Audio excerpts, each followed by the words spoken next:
One man created something worth over $1 trillion. Then he vanished. No goodbye, no explanation, no face, no name, just gone. And the fortune he left behind has never been touched. Not once. Not a single coin moved in over 15 years. It just sits there on the blockchain in full public view, waiting for someone who may never come back.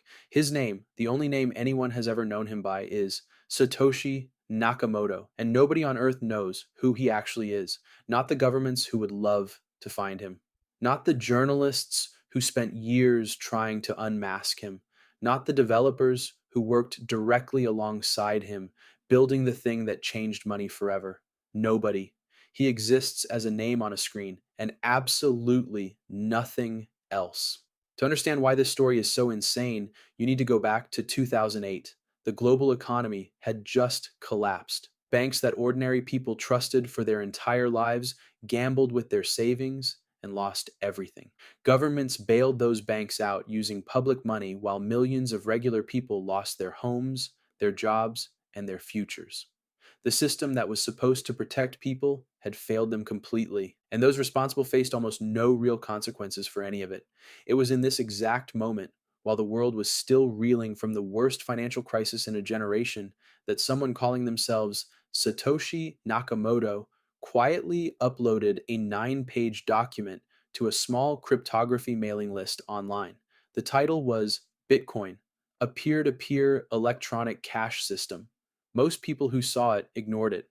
A few thought it was interesting. Almost nobody understood what they were actually looking at or what it would eventually mean for the entire world. What Satoshi had written was a blueprint for a completely new kind of money. Money that did not need a bank to exist, did not need a government to back it, did not need any central authority whatsoever.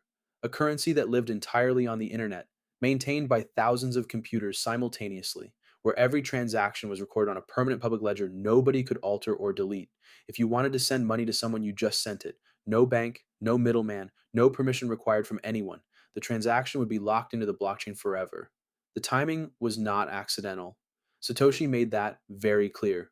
When he mined the very first block of Bitcoin on January 3rd, 2009, and brought the entire network to life, he embedded a message inside it.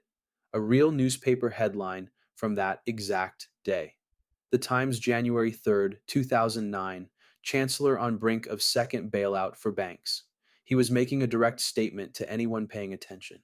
Bitcoin was not just a tech experiment, it was a response, a direct answer to the question of what happens when you simply cannot trust the institutions that are supposed to hold your money safely.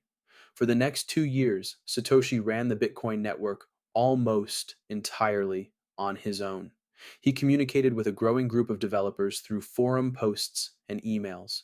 He answered questions, fixed bugs, improved the code constantly. He was clearly extraordinarily brilliant at what he did. Everyone who worked with him said so without any hesitation, but he never revealed a single personal detail about himself. No photo, no location, no real name ever, just a username and a level of technical intelligence that left everyone around him genuinely stunned.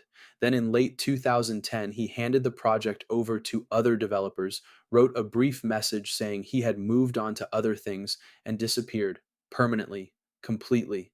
Nobody has received a verified message from Satoshi Nakamoto since that day. He walked away from the most consequential financial invention of the century and never publicly looked back.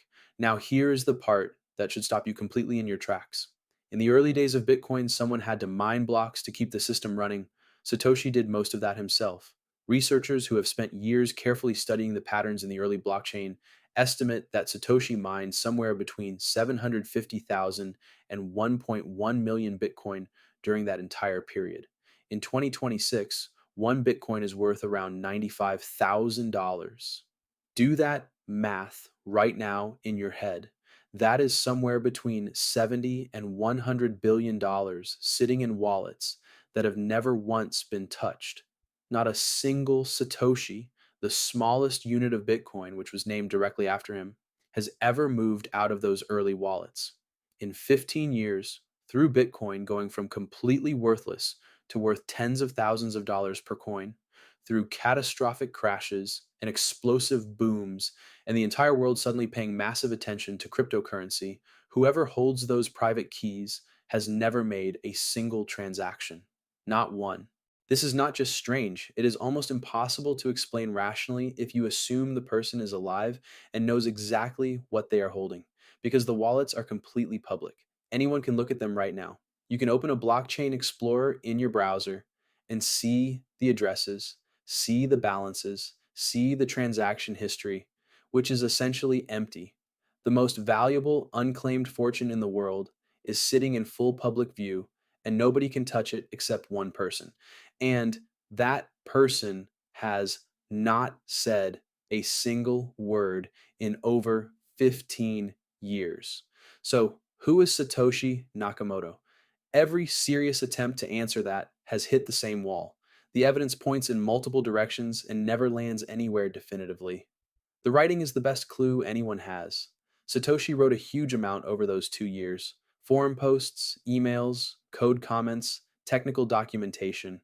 Researchers have analyzed it obsessively. He used British spellings in some places and American in others. He had specific phrases and technical habits that appeared consistently.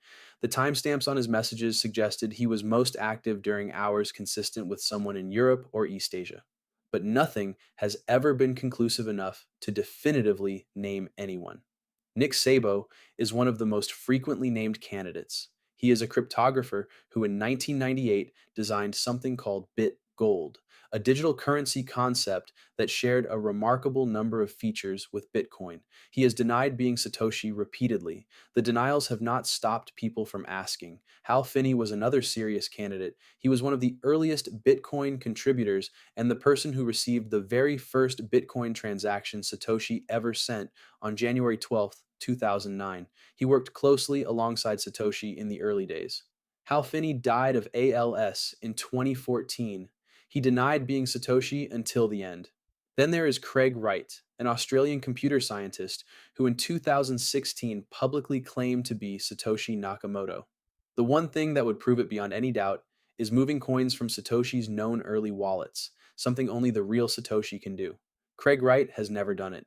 A UK court in 2024 ruled that he is not Satoshi Nakamoto. He is currently facing serious legal consequences for years of false claims made to courts and to the public. The proof that would end all of this is almost laughably simple. If you are Satoshi, move one coin, one Bitcoin, from one of the known early wallets. The entire world watches those addresses constantly. The moment any coin moves, everyone will know within seconds.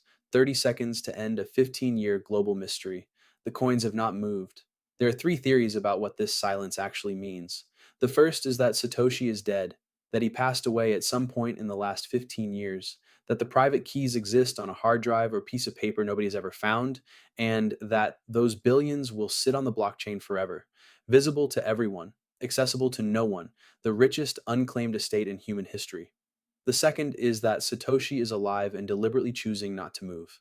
That touching that money would make him the immediate target of every government, every tax authority, every intelligence agency, and every criminal organization on earth at exactly the same time. That staying completely invisible and staying perfectly still is genuinely the only safe option remaining. The ultimate prison of being too rich to spend a single dollar. The third theory is the one that people find hardest to dismiss, that Satoshi never cared about the money at all, that he built Bitcoin as an act of pure idealism, as a gift to anyone who wanted a real alternative to a broken financial system, and that the coins were never meant to be spent. That they were always going to sit there as a permanent statement. I built this. I did not take anything. I just made it and walked away. The Bitcoin network in 2026 processes billions of dollars in transactions every single day. Governments and major corporations hold Bitcoin on their balance sheets. Multiple countries have established Bitcoin strategic reserves. The thing Satoshi built in 2009 in a 9-page document almost everyone ignored is now permanently woven into the global financial system. And the man who built all of it is out there somewhere. Or he is not. Nobody knows. The wallet has never moved. It probably never will. And that silence says more than any answer ever could. Subscribe, drop a comment with what you think really happened to Satoshi, and like the video if you made it this far. See you in the next one.